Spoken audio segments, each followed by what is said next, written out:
உங்களிடத்திலே வாக்குகளை சேகரிக்க நமது வெற்றி வேட்பாளர் அருமை எண்ணம் பழனியப்பன் அவர்கள் வந்துவிட்டார். உங்களுடைய பொன்னான வாக்குகளை உதயசூரன் சின்னம், வெற்றியின் சின்னம் உதயசூரன் சின்னம், நமது வெற்றி வேட்பாளரின் சின்னம் உதயசூரன் சின்னம், நீங்கள் சிந்திக்க வேண்டிய சின்னம் உதயசூரன் சின்னம், சிந்தனை செய்ய வேண்டிய சின்னம் உதயசூரன் சின்னம், வாக்களிப்பு உதயசூரன் சின்னத்தில். மொபைல் ஜெஸ் நேயர்களுக்கு வணக்கம். பாப்பிரெட்டிப்பட்டியில் வந்து பார்த்தீங்கன்னா முன்னாள் அமைச்சர் பழனியப்பன் வந்து பார்த்தீங்கன்னா தீவிர வாக்கு சேகரிப்பு வந்து பண்ணிட்டு இருக்காரு. மக்கள் வந்து அவருக்கு பிரம்மாண்ட வந்து ஒரு வரவேற்பு கொடுத்துருக்காங்க. அதே போல அங்க எல்லா கடைகள்லாம் போயிட்டு வந்து வாக்கு சேகரித்தாரு. இன்னொரு விஷயம் என்னன்னா வடை சுட்டு எல்லாமே வந்து வாக்கு சேகரித்தாரு. ஏற்கனவே தெரியும் அவர் அமைச்சராக இருக்கும்போது பாப்பிரெட்டிப்பட்டிக்கு எவ்வளவு விஷயங்கள் வந்து பண்ணிட்டு இருக்காருன்னு. இந்த நிலையில இப்போ உதயசூரியன் சின்னத்தில் வந்து அவர் வந்து நிற்கிறாரு. இப்போ அவர் வாக்கு சேகரிக்கும் வீடியோவை நீங்க பார்க்கலாம்.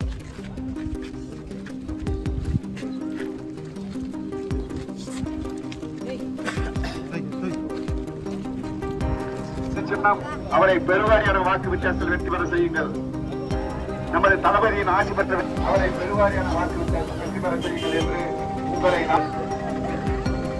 உங்களிடத்திலே வாக்குகளை சேகரிக்க நமது வெற்றி வேட்பாளர் அருமை எண்ணம் பழனியப்பன் அவர்கள் வந்துவிட்டார்.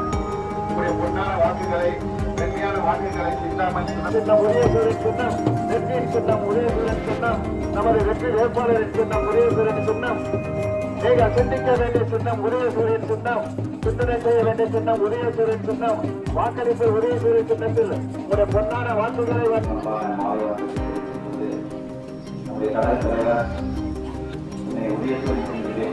சின்னம் உதயசூரியன் உதயசூரியன் உதயசூரியன்.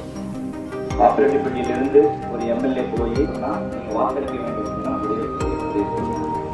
உங்களுடைய பொன்னான வாக்குகளை உதயசூரியன் சின்னத்தில். அதே மாதிரி கடத்தூர்ல ஒரு பார்க்கிங் யூனிவர்சிட்டி வாங்கியிருக்கேன். அதே மாதிரி இப்ப அந்த வாய்ப்பு இப்ப வந்துருக்கு, மீண்டும் வந்துருக்கு. ஆகவே நீங்கள் வாக்களிக்க வேண்டிய சின்னம் உதயசூரியன். ஒரு பொன்னான வாக்குகளை திராவிட முன்னேற்ற கழகம் 7வது இடத்திலே